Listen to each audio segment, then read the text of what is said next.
Dear student, last class के अंदर आपका डी ब्लॉक एलिमेंट कंप्लीट हो गया था। चैप्टर था वो D and F block elements. उसमें दो टॉपिक थे, KMnO4, K2CR2O7, दोनों ही दोनों सिलेबस से रिड्यूस कर चुके हैं।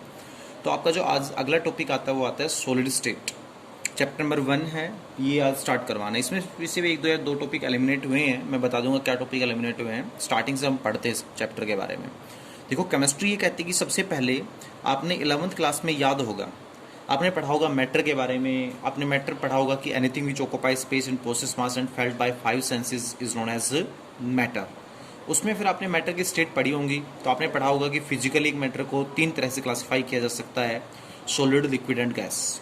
आपको क्या करना है, सॉलिड स्टेट के बारे में इस चैप्टर के अंदर ब्रीफली स्टडी करनी है। तो सॉलिड होते क्या है पहले उस पर ध्यान दीजिएगा।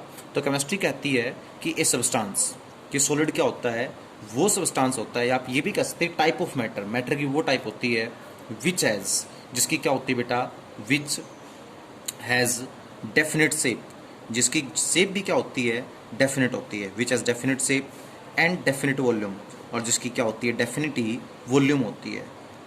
ठीक है, जिसकी क्या हो, which has definite shape and definite volume is known as a solid. साथ में यहाँ पर एक लाइन मेरे को ऐड करनी पड़ी, मजबूरी थी, बुक में तो ऐसा कुछ नहीं था। Without applying external force. शर्त ये कि क्या अप्लाई ना करे बेटा, कोई बाहर से एक्सटर्नल फोर्स अप्लाई ना करते हुए। चलो देखते हैं सॉलिड क्या होता है। एक सब्सटेंस, मतलब ऐसा substance which has definite shape. Chemistry में डेफिनेट का मतलब क्या होता है, फिक्स, और शेप का मतलब आप सभी को पता है, आकार। डेफिनेट का मतलब फिर क्या होता है बेटा, फिक्स, और वॉल्यूम का मतलब होता है कि वो कितना स्पेस ऑक्यूपाई कर रही है। तो एक ऐसा सब्सटेंस जिसका आकार मतलब जिसकी शेप भी फिक्स है, एक ऐसा सब्सटेंस जिसकी वॉल्यूम मतलब जितना वो स्पेस ऑक्यूपाई कर रही है वो भी फिक्स है। कब फिक्स है, without applying any external force, बिना किसी फोर्स के अप्लाई किए हुए अगर फिक्स का कहलाएगा, सॉलिड कहलाएगा। कैसे, एग्जाम्पल की बात करते हैं। मान लीजिएगा मेरे पास यही पेन है, क्या है, यही मेरे पास पेन है। स्टूडेंट सोच के बताओ, अगर मैं आज इस पेन को छोड़ के चला जाऊं और 10 साल बाद आके देखूं तो क्या ये पेन अपने आप गोल हो जाएगा या अपने आप ही रेक्टेंगुलर शेप में आ जाएगा? नहीं, जैसी इसकी शेप है मेरे अकॉर्डिंग, जो भी इसकी शेप है वैसी शेप क्या रहेगी, इसकी बनी रहेगी। तो आप ये कह सकते हैं सर पेन की शेप क्या रहती है, फिक्स रहती है। आज ही जितनी स्पेस ऑक्यूपाई कर रहा है कल भी वो उतनी स्पेस ऑक्यूपाई करेगा। इसका मतलब हम ये कह सकते हैं सर कि pen is a solid. Pen क्या होता है, एक सॉलिड होता है। सपोज करो आपके पास मोबाइल है, ठीक है। मान लीजिएगा कल मोबाइल जितना स्पेस ऑक्यूपाई कर रहा था भाई 2 साल बाद भी शायद मोबाइल उतना ही स्पेस ऑक्यूपाई करेगा। ऐसा तो नहीं, या तो घट जाए या बढ़ जाए, ऐसा नहीं होने वाला है। दूसरा बेटा, जिस जैसे शेप आज है वैसे आपकी मोबाइल की शेप पहले भी रहेगी। इसका मतलब हम कह सकते हैं mobile phone is also a solid. तो वो सारे सब्सटेंस जिनकी शेप डेफिनेट रहती है या जिनकी वॉल्यूम डेफिनेट रहती है उनको क्या बोलते हैं, सॉलिड बोलते हैं। अब खासकर कुछ स्टूडेंट मेरे पास आते हैं और वो पूछते हैं कि दीपक सर ये बताओ कि ठीक है, आप ये बताइएगा एक कागज का टुकड़ा है ना, ये जो भी XYZ टुकड़ा है, ये सॉलिड है, लिक्विड है, गैस है, अब बताओ ये कैसा है। या कोई बुक लेके आते हैं स्टूडेंट और कहते हैं कि सपोज करिएगा एक बुक है और स्टूडेंट आके कहेगी दीपक सर बताओ ये सॉलिड है, लिक्विड है, गैस है, तो मैं कहूँगा ये सॉलिड है। फिर वो स्टूडेंट पता क्या कहते हैं मेरे को कि दीपक सर मैंने तो इसकी शेप चेंज कर दी, ठीक है। मैं कहता हूँ बेटा सॉलिड है, वो कहते हैं दीपक सर फिर देखो फिर भी मैंने शेप चेंज कर दी, पहले ये रेक्टेंगुलर टाइप में था, अब मैंने पता नहीं क्या बना दी इसकी शेप। तो कहने का मतलब वो स्टूडेंट ये कहते हैं कि इसकी शेप तो क्या हो गई, चेंज हो गई। तो फिर मजबूरी में मेरे को क्या यूज़ करना पड़ा, एक डेफिनेशन यूज़ करनी पड़ी, विदाउट अप्लाइंग एक्सटर्नल फोर्स। कि कोई भी चीज़ होती है उसकी शेप भी फिक्स रहती है, उसकी वॉल्यूम भी फिक्स रहती है। कब तक फिक्स रहती है, जब तक हम इसके ऊपर क्या अप्लाई ना करें, एक्सटर्नल फोर्स अप्लाई ना करें। वैसे तो आपके मोबाइल की भी शेप मैं चेंज कर दूंगा, मेरे को दो, मैं फेंक के मारूंगा, इसकी शेप भी चेंज हो जाएगी, इसकी वॉल्यूम भी चेंज हो जाएगी। मोबाइल दो, मोबाइल को मैं तोड़ दूंगा, इसकी शेप भी चेंज हो जाएगी, वॉल्यूम भी चेंज हो जाएगी। तो ध्यान रखना, ऐसा कोई भी सब्सटेंस जिसकी डेफिनेट शेप और डेफिनेट वॉल्यूम रहती है, क्या apply, without applying any external force, बिना कोई एक्सटर्नल फोर्स अप्लाई किए हुए अगर डेफिनेट शेप डेफिनेट वॉल्यूम है तो ही वो सॉलिड कहलाएगा। तो most of the matters in our day life are solid. ज़्यादातर जो हमारे डे लाइफ के अंदर मैटर होते हैं वो सॉलिड होते हैं। तो book is also a solid. अगर आप उसकी शेप चेंज करें तो सिंपल सी बात है, आप उस पर क्या अप्लाई कर रहे होंगे, एक्सटर्नल फोर्स अप्लाई कर रहे होंगे। अब बात करते हैं कि ठीक है सॉलिड होते हैं। केमिस्ट्री में फिर एक क्वेश्चन आता है कि वाई, ऐसा क्यों होता है, why solids has, why solids has, कि सॉलिड्स के अंदर क्या होती है, why solids has definite shape. Solids की क्या होती है बेटा, शेप डेफिनेट क्यों होती है, ऐसा क्या कारण है कि सॉलिड्स की शेप भी डेफिनेट मतलब फिक्स होती है, सॉलिड्स की वॉल्यूम भी डेफिनेट मतलब क्या होती है, फिक्स होती है, ऐसा क्या रीजन है। तो कोई भी अगर तुमसे पूछे कि सॉलिड्स की शेप और वॉल्यूम फिक्स क्यों होती है, डेफिनेट क्यों होती है, तो मैं कह सकता हूँ इसके पीछे दो रीजन होते हैं। एक तो होता है बेटा इंटरमोलिकुलर फोर्स, एक तो क्या होता है इंटरमोलिकुलर फोर्सेस। केमिस्ट्री कहती है कि सॉलिड्स के अंदर इंटरमोलिकुलर फोर्सेस क्या होते हैं, स्ट्रांग होते हैं। मतलब सॉलिड के अंदर जो एटम्स का अरेंजमेंट होता है, या आप ये कह सकते हैं सॉलिड्स के अंदर जो एटम्स के अंदर जो फोर्सेज होते हैं वो काफ़ी स्ट्रॉन्ग फोर्सेज होते हैं। और अगर किसी सब्सटेंस के अंदर इंटरमोलिकुलर फोर्सेज स्ट्रॉन्ग है तो बेटा उसकी शेप जल्दी से चेंज नहीं होगी। सपोज करो मेरे ये दो हाथ हैं, मैंने इस अरेंजमेंट में इनको बांध रखा है। अगर मेरे दो हाथ हैं, मैंने इस अरेंजमेंट में बांध रखा है और हाथों के बीच में अगर फोर्स ऑफ अट्रैक्शन स्ट्रॉन्ग है तो क्या मैं हाथ छुड़वा पाऊंगा? नहीं छुड़वा पाऊंगा। और मेरी शेप भी क्या रहेगी, फिक्स रहेगी। लेकिन अगर मेरे पास बेटा जो मेरी फोर्स ऑफ अट्रैक्शन वीक है तो मेरे हाथ आसानी से क्या हो जाएंगे, रिलीज हो जाएंगे, और मैं जैसे चाहता हूँ वैसे मैं अपनी शेप चेंज कर सकता हूँ। और बात करते हैं, सपोज करिएगा मैं इन चार उंगलियों के बीच में फेविक्विक डाल दूँ तो क्या मेरी उंगलियां मूवमेंट कर पाएंगी? मूवमेंट नहीं कर पाएंगी। क्यों नहीं मूवमेंट करवाएंगी? क्योंकि due to Fevikwik the force of attraction present between these fingers is very strong. बहुत ज़्यादा फोर्स स्ट्रॉन्ग आ गया।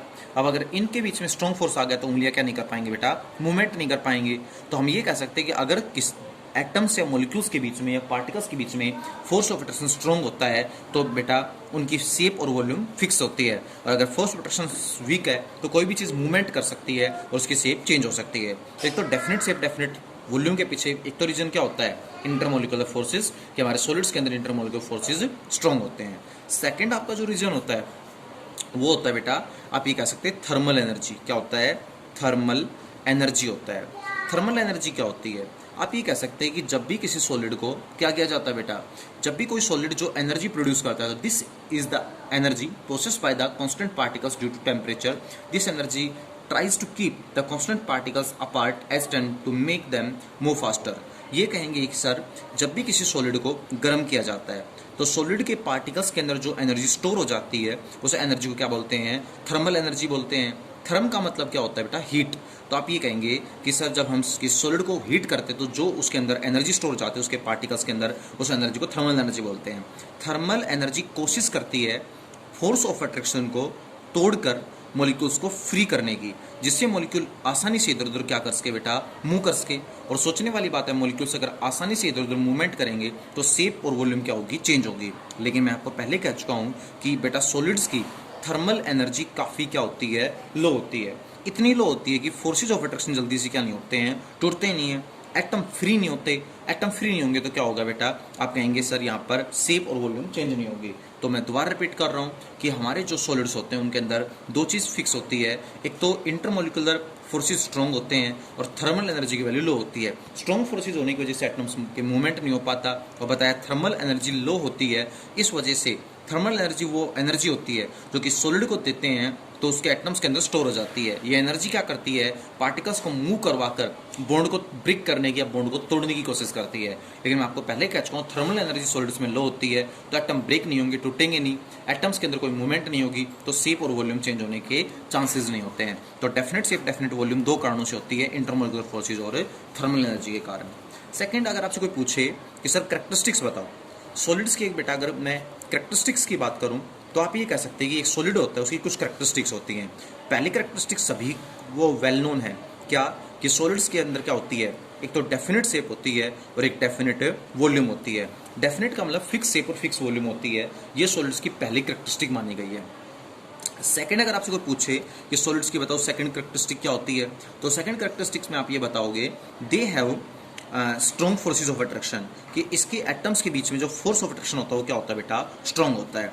तीसरी करेक्टरिस्टिक की अगर मैं बात करूं तो देखो दो चीज़ों के बीच में अगर फोर्स ऑफ अट्रैक्शन स्ट्रॉन्ग है तो दोनों चीज़ें क्या आएंगी, दूसरे के नज़दीक नज़दीक आएंगी, और अगर एक दूसरे के नज़दीक नज़दीक आएंगे तो उनके बीच में गैप क्या होगा, कम होगा, और गैप को बोलते हैं इंटर मोलिकुलर डिस्टेंस। इंटर का मतलब होता है बीच में, मोलिकुलर का मतलब होता है मोलिक्यूल के बीच में, और जो आपकी डिस्टेंस है वो डिस्टेंस, तो आप कहेंगे इंटरमोलिकुलर डिस्टेंस क्या होती है, नेग्लिजिबल होती है। तो क्वेश्चन पूछे सर बताओ सॉलिड्स के अंदर इंटरमोलिकुलर डिस्टेंस नेग्लिजिबल क्यों होती है, तो इसका आंसर क्या बनेगा, तो मेरे अनुसार आप ये कहोगे कि हमारे सॉलिड्स के अंदर फोर्सेज ऑफ अट्रैक्शन क्या होते हैं, स्ट्रॉन्ग। अगर स्ट्रॉन्ग फोर्सेज ऑफ अट्रैक्शन होते हैं तो भैया एटम नज़दीक नज़दीक आएंगे, अगर एटम नज़दीक नज़दीक आएंगे तो पार्टिकल्स के बीच में फोर्स ऑफ अट्रैक्शन क्या होगा, स्ट्रॉन्ग होगा, डिस्टेंस नेग्लिजिबल होगी, ना के बराबर होगी। चौथा पॉइंट आता है कि हमारे जो सॉलिड्स होते हैं बेटा वो रिजिड होते हैं। अब एक चीज़ होती है फ्लूइड और एक होता है रिजिड। रिजिड क्या होता है बेटा, जो मूव ना कर सके उसको बोलते हैं रिजिड, और जो एक जगह बना रहे उसको रिजिड कहते हैं, लेकिन जो फ्लो करके चल पड़े उसको क्या बोलते हैं, फ्लूइड बोलते हैं। तो कभी तुमने सॉलिड को कभी बहता हुआ देखा है? नहीं देखा होगा आज तक। जो बहना के जो मूवमेंट ना कर सके उसको रिजिड कहा जाता है। तो सॉलिड्स बह के नहीं चलते हैं, मूवमेंट नहीं करते हैं, तो वो रिजिड कहलाते हैं। लेकिन मैं पानी का एक गिलास यहाँ डाल दूँ तो पानी बह के चल पड़ेगा, और अगर पानी बह के चल पड़ेगा तो वो फ्लूइड कहलाएगा। तो liquid is a fluid while solids are rigid. Third point क्या होता है बेटा, सॉलिड्स की जो हाई डेंसिटी होती है, सॉलिड्स की डेंसिटी क्या होती है, काफ़ी हाई सॉलिड्स की डेंसिटी मानी जाती है। एक और पॉइंट ये कहते हैं सॉलिड्स आर इनकम्प्रेसिबल। इनकम्प्रेसिबल, अगर आपसे कोई पूछे कि बताओ सॉलिड्स इनकम्प्रेसिबल क्यों होते हैं, देखो कंप्रेस कौन सी चीज़ होगी, मतलब मान लो आपके पास गैस है, तो गैस के पार्टिकल्स काफ़ी दूर दूर होते हैं, उनके अंदर इंटरमोलिकुलर डिस्टेंस क्या होती है, लार्ज होती है। अब मैं अगर गैस को कंप्रेस करूंगा, कंप्रेस कौन होता है, दबाऊंगा, तो पार्टिकल क्या होगा, ज़्यादा कुछ नहीं, बस नज़दीक आ जाएंगे। तो जब भी हम क्या करते हैं बेटा, किसी सॉलिड को कंप्रेस करते हैं तो उसके पार्टिकल्स क्या आ जाते हैं, नज़दीक नज़दीक आ जाते हैं, और वो हमें फील होता है जैसे कंप्रेस हो रहा हो। सॉलिड के अंदर तो पार्टिकल्स के बीच में डिस्टेंस जीरो डिस्टेंस है, नेग्लिजिबल डिस्टेंस है। तो अगर मैं इनको दबाऊंगा तो कोई स्पेस नहीं है, पार्टिकल कहाँ जाएंगे, कहीं नहीं जाएंगे। तो जब भी किसी सॉलिड को आप दबा कर देखते हैं वो कंप्रेस नहीं होता। जैसे ये सॉलिड है, मैं अगर इस पेन को दबाऊंगा तो ये कंप्रेस नहीं हो रहा। कंप्रेस क्यों नहीं हो रहा, क्योंकि इसके पार्टिकल्स के बीच में बिल्कुल भी डिस्टेंस नहीं है। अब जब डिस्टेंस ही नहीं तो पार्टिकल मूवमेंट कैसे करेंगे, मूवमेंट ही नहीं कर पाएंगे। तो फाइनल वर्ड्स में आप ये कह सकते हैं सर ये क्या होते हैं, इनकम्प्रेसिबल होते हैं। लेकिन अगर मान लो गैस होती तो गैस के पार्टिकल्स के बीच में गैप होता है, इधर से धक्का मारूंगा तो पार्टिकल इधर खिसक सकते हैं, ऊपर से धक्का मारूंगा तो नीचे की तरफ खिसक सकते हैं। तो फाइनली आप ये कह सकते हैं कि हमारे जो सॉलिड्स होते हैं वो इनकम्प्रेसिबल नेचर के होते हैं। डियर स्टूडेंट्स, आपका अगला टॉपिक आता है क्लासिफिकेशन ऑफ सॉलिड। इस चैप्टर के अंदर आपको ये पढ़ना है कि सॉलिड को किस तरह से क्लासिफाई किया जा सकता है। तो केमिस्ट्री कहती है कि किसी भी चीज़ को टाइप्स में बांटने की कई बेसिस होते हैं। सबसे पहले इसी तरह हमारे सॉलिड को भी टाइप्स में बांटने के कुछ बेसिस होते हैं। उन बेसिस में पहला बेसिस आता है on the basis of arrangement of particle. हम सबसे पहले देखेंगे कि जो पार्टिकल्स हैं किस तरह से अरेंज्ड है, भाई अच्छे अरेंजमेंट में है या अच्छा अरेंजमेंट नहीं है। तो अरेंजमेंट को देखते हुए कहा जाता है कि सॉलिड को दो तरह से क्लासिफाई किया जाता है। एक को कहा जाता है क्रिस्टलाइन सॉलिड और एक को क्या बोला जाता है, अमorphous सॉलिड बोला जाता है। अब अगर आपसे कोई कहे सर क्रिस्टलाइन सॉलिड क्या होते हैं और आपसे कहे कोई अमorphous सॉलिड क्या होते हैं, तो आप क्रिस्टलाइन या अमorphous सॉलिड के बारे में क्या बता सकते हैं। तो चलो क्रिस्टलाइन और अमorphous सॉलिड की क्लासिफिकेशन के ऊपर बात करते हैं। तो सबसे पहले मैं एक काम करता हूँ, इस साइड में रख लेता हूँ क्रिस्टलाइन सॉलिड, और इस साइड में क्या रख लेता हूँ बेटा, मैं अमorphous सॉलिड रख लेता हूँ, और यहाँ क्लासिफाई करने की कोशिश करते हैं। सबसे पहले क्लासिफिकेशन बेटा ये कहते हैं कि अमorphous सॉलिड्स, क्रिस्टलाइन सॉलिड के जो पार्टिकल्स होते हैं वो वेल अरेंज्ड होते हैं। वेल अरेंज का मतलब क्रिस्टलाइन सॉलिड के पार्टिकल्स होते हैं वो अच्छी तरह से अरेंज्ड होते हैं। लेकिन बेटा अमorphous सॉलिड के पार्टिकल्स होते हैं नॉट वेल अरेंज्ड, अच्छी तरह से अच्छे मैनर के अंदर क्या नहीं होते, अरेंज नहीं होते हैं। अगर आपसे पूछे कोई सर ये वेल अरेंजमेंट क्या होता है, तो मैं आपको 5 मिनट पहले बताता हूँ कि जब तुम सभी लोग मॉर्निंग असेंबली में खड़े होते हो तो बताओ आपका अरेंजमेंट कैसा होता है। मेरे अकॉर्डिंग मॉर्निंग असेंबली में तुम्हारे पीटीए डीपी ये कहते होंगे कि भाई 9th क्लास वाले 9th की लाइन में, 10th क्लास वाले 10th की लाइन में, इधर से देखे तब भी लाइन सीधी होनी चाहिए और इधर से देखे तब भी लाइन सीधी होनी चाहिए, मतलब वर्टिकली और हॉरिजॉन्टली दोनों लाइन सीधी होनी चाहिए, ये बोला जाता है आपको। इसका मतलब मॉर्निंग असेंबली में तुम्हारा अरेंजमेंट अच्छा होता है क्योंकि तुम बहुत अच्छे मैनर में खड़े होते हो। उसी टाइम पे अगर बात करें बेटा किसके अंदर, अगर किसकी छुट्टी के टाइम की बात करें या लंच टाइम की बात करें या स्कूल में कोई गेम वेम होता है उसकी बात करें, तो कोई स्टूडेंट कहीं बैठता है, कोई स्टूडेंट कहीं बैठता है। लंच के अंदर भी कोई स्टूडेंट कहीं घूमता रहता है, कोई स्टूडेंट कहीं घूमता रहता है, एंड वेल अरेंज्ड नहीं होता। तो बेटा आपका जो मॉर्निंग असेंबली में जिस तरह का अरेंजमेंट होता है उस अरेंजमेंट को बोलते हैं वेल अरेंज्ड। लंच टाइम में, गेम टाइम में, या कहेंगे सर स्कूल ऑफ टाइम में जो आपका अरेंजमेंट होता है 9th क्लास का 6th क्लास में बैठा मिलेगा, 6th क्लास का कहीं और लंच करता मिलेगा, तो वहाँ वेल अरेंजमेंट नहीं है, तो उसको किसका नाम दिया जाएगा, अमorphous सॉलिड का नाम दिया जाएगा। फिर भी अगर आप मेरे से समझना ही चाहते हैं कि वेल अरेंजमेंट कैसा होता है तो देख लीजिएगा, यहाँ ए, यहाँ बी, यहाँ ए, यहाँ बी, फिर यहाँ क्या हो गया ए, यहाँ क्या हो गया बी, यहाँ पर क्या हो गया ए, यहाँ पर क्या हो गया बी, फिर यहाँ क्या हो गया ए, यहाँ बी, यहाँ ए, यहाँ बी। अब ध्यान से देखना तुम, मेरे अकॉर्डिंग तुम्हें देखने से भी लग रहा होगा सर बहुत अच्छा अरेंजमेंट है, देखो कहीं से भी शुरू कर लो, ए के बाद बी आ रहा है, बी के बाद ए आ रहा है, ए के बाद बी आ रहा है, बी के बाद ए आ रहा है, ए के बाद बी आ रहा है, अच्छा अरेंजमेंट है। लेकिन अब मैं बात करता हूँ, मान लो मैं अरेंज कर दूँ एक ए, एक बी, सॉरी एक बी, एक ए, ठीक है, फिर बी, फिर बी, फिर बी, फिर ए, फिर यहाँ पर क्या लगा दिया बी, फिर यहाँ बी, फिर यहाँ बी, फिर यहाँ ए, फिर यहाँ ए, फिर यहाँ क्या लगा दिया, लास्ट टाइम बी लगा दिया। तुम पहले सोच के बताओ, क्या मैं इस अरेंजमेंट को अच्छा अरेंजमेंट कह सकता हूँ? कोई मैनर ही नहीं है। मान लिया 2 ए आने थे, फिर एक बी, फिर एक ए आया, आने 2 भी चाहिए था अगर रेगुलरिटी देखें तो। फिर यहाँ क्या आ गए, 3 4 4 बी आ गए एक साथ, इधर से इधर गए तो 1 2 3 4 बी, फिर कितने 2 ए आ गए, फिर 3 बी आ गए, फिर 1 ए आ गया, फिर 1 बी, फिर 2 ए आ गए। मतलब कोई अच्छा अरेंजमेंट दिखाई नहीं दे रहा। और बेटा पार्टिकल भी इधर उधर कहीं भी फंसे पड़े रह सकते हैं। इसका मतलब हम ये कह सकते हैं सर, या तो सारे पार्टिकल एक सीधी लाइन में है, बट यहाँ कोई पार्टिकल कहीं पड़ा मिलेगा, कोई पार्टिकल कहीं पड़ा मिलेगा। पार्टिकल का भी अच्छा मैनर नहीं होता है, इस वजह से इसको बोलते हैं नॉट वेल अरेंज्ड। जिसके पार्टिकल अच्छी तरह से अरेंज नहीं होते उसको बोलते हैं अमोर्फस सॉलिड, और जिसके पार्टिकल अच्छी तरह से अरेंज होते हैं उसको केमिस्ट्री में बोलते हैं क्रिस्टलाइन सॉलिड बोलते हैं। अगर अमोर्फस क्रिस्टलाइन सॉलिड के बारे में इतना हो गया, तो अगला सेकंड पॉइंट की बात करते हैं। केमिस्ट्री कहती है सर क्रिस्टलाइन सॉलिड जो होते हैं उनमें लॉन्ग रेंज ऑर्डर होता है। क्या होता है? लॉन्ग रेंज ऑर्डर फॉलो होता है। लेकिन जो हमारे अमोर्फस सॉलिड होते हैं उनमें क्या होता है बेटा, शॉर्ट रेंज ऑर्डर फॉलो होता है। अगर आपसे कोई पूछे सर ये लॉन्ग रेंज ऑर्डर क्या होता है और शॉर्ट रेंज ऑर्डर क्या होता है, तो क्या पता चलेगा इसके बारे में? सुनो, देखो ए बी दूर तक आपको दिखाई दे रहा है, मतलब आप चाहे यहाँ तक काउंट करो तब भी अच्छा अरेंजमेंट है, यहाँ तक काउंट करो तो भी अच्छा अरेंजमेंट है, यहाँ पे देखोगे तो भी अच्छा अरेंजमेंट है। मतलब शॉर्ट से लेके लॉन्ग रेंज तक हर जगह अच्छा अरेंजमेंट है। इसका मतलब क्रिस्टलाइन सॉलिड में लॉन्ग के साथ साथ आप कह सकते हैं शॉर्ट रेंज ऑर्डर भी क्या होता है, फॉलो होता है। तो क्रिस्टलाइन सॉलिड्स में लॉन्ग रेंज ऑर्डर और शॉर्ट रेंज ऑर्डर दोनों फॉलो होते हैं। अमोर्फस सॉलिड में शॉर्ट रेंज हो सकता है। शॉर्ट रेंज कैसे? ध्यान से देखो, एक ए एक बी, एक ए एक बी, यहाँ से यहाँ तक तो ठीक अरेंजमेंट सही है, यहाँ से यहाँ तक भी अरेंजमेंट ठीक है, उसके बाद अरेंजमेंट हमेशा बिगड़ेगा। तो अगर आप लंबे रूप में देखोगे तो बेटा कभी दिखाई नहीं देगा अच्छा अरेंजमेंट। हाँ, थोड़ी दूर तक अच्छा अरेंजमेंट दिख सकता है। दैट इज आप कह सकते हैं कि सर ये क्या फॉलो करता है, शॉर्ट रेंज ऑर्डर फॉलो करता है। तो जो आपके क्रिस्टलाइन सॉलिड होते हैं वो शॉर्ट रेंज मतलब थोड़ी दूर में भी अच्छा अरेंजमेंट होता है, लॉन्ग रेंज का मतलब ज़्यादा लंबी दूरी में अच्छा अरेंजमेंट होता है। बट अमोर्फस सॉलिड्स में बेटा लंबी दूरी में तो हमेशा अरेंजमेंट गड़बड़ाएगा, दूर तक देखोगे तो हमेशा अरेंजमेंट गड़बड़ाएगा, थोड़ी दूर तक मतलब ए बी थोड़ा बहुत अरेंजमेंट क्या हो सकता है, मैच कर सकता है। उसके बाद अगर अगला पॉइंट के देखिए बेटा, तो अगला पॉइंट क्या होता है, क्रिस्टलाइन सॉलिड में एक चीज़ कही जाती है, दे गिव्स, क्रिस्टलाइन सॉलिड बेटा क्या करते हैं, दे गिव्स शार्प क्लीवेज। शार्प भी कह सकते हो या आप कह सकते हो स्मूथ क्लीवेज, कि ये क्या करते हैं, शार्प या स्मूथ क्लीवेज देते हैं। कब देते हैं शार्प या स्मूथ क्लीवेज? वैन कट, जब इनको क्या किया जाता है बेटा, कट किया जाता है।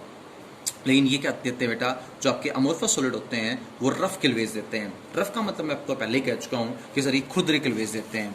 तो इसका मतलब अगर आप इसको काटोगे तो यहाँ तो मिलेगा बिल्कुल शार्प क्लीवेज, और इनको अगर अमोर्फस सॉलिड काटने की कोशिश करोगे यहाँ कैसा क्लीवेज मिलेगा, 2 क्लीवेज आएंगे और मिलेंगे रफ। अब आप समझोगे क्लीवेज का मतलब क्या होता है। मेरे पास ये क्या है, सॉलिड है सॉलिड। मैं जैसे इसको एक शार्प टूथ की हेल्प से ऐसे काटने की कोशिश करूंगा तो जो ये 2 नए हिस्से निकल के आए इनको केमिस्ट्री में क्या बोलते हैं, क्लीवेज बोलते हैं। जब एक अमोर्फस सॉलिड को काटा जाता है तो एक क्लीवेज कैसा आता है बेटा, रफ क्लीवेज आता है। बट जब एक क्रिस्टलाइन सॉलिड को काटा जाता है क्लीवेज कैसे दिखाई देते हैं, स्मूथ क्लीवेज दिखाई देते हैं।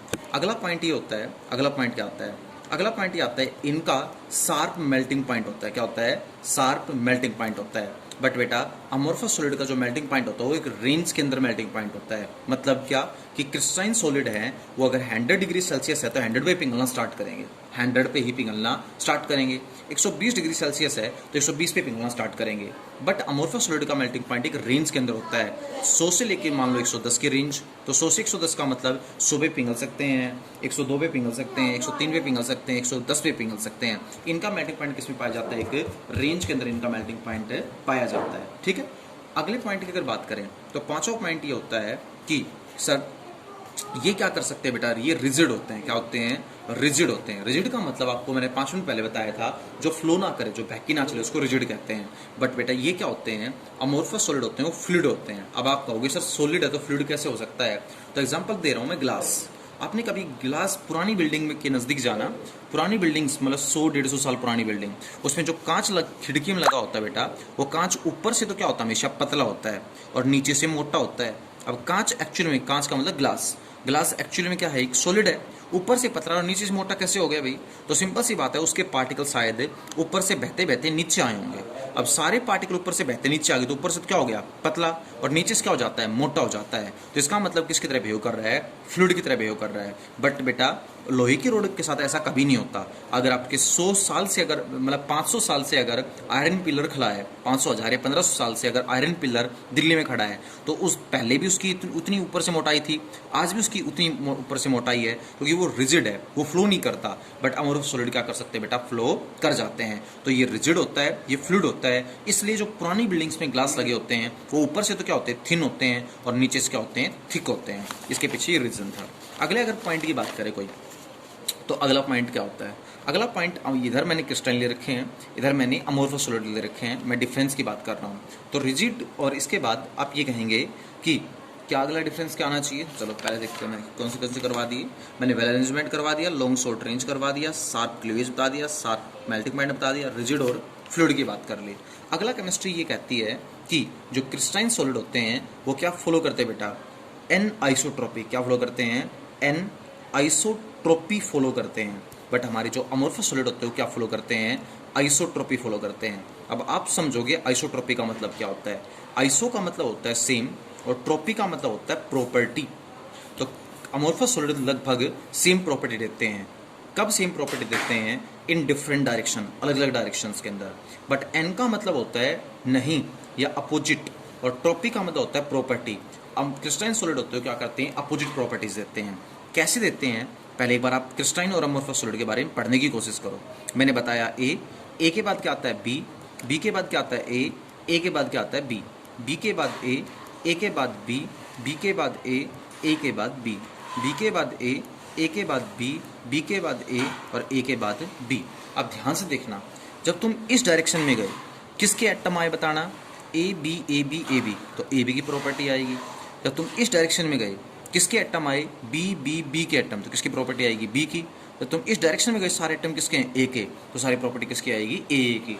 तो इस डायरेक्शन में सारी प्रॉपर्टी ए की, इस डायरेक्शन में सारी प्रॉपर्टी बी की, इस डायरेक्शन में सारी प्रॉपर्टी ए बी की। तो हर डिफरेंट डायरेक्शन में अलग अलग प्रॉपर्टीज आती हैं। तो एन को बोलते हैं डिफरेंट और प्रॉपर्टीज। इसका मतलब बेटा जो क्रिस्टलाइन सॉलिड होते हैं, आप लिख देंगे क्या शो करते हैं, एनाइसोट्रोपी। और एनाइसोट्रोपी का मतलब होता है different physical properties, different physical property. Physical property का मतलब आप कहेंगे डेंसिटी, और आप क्या कहेंगे, रिफ्रैक्टिव इंडेक्स वगैरह।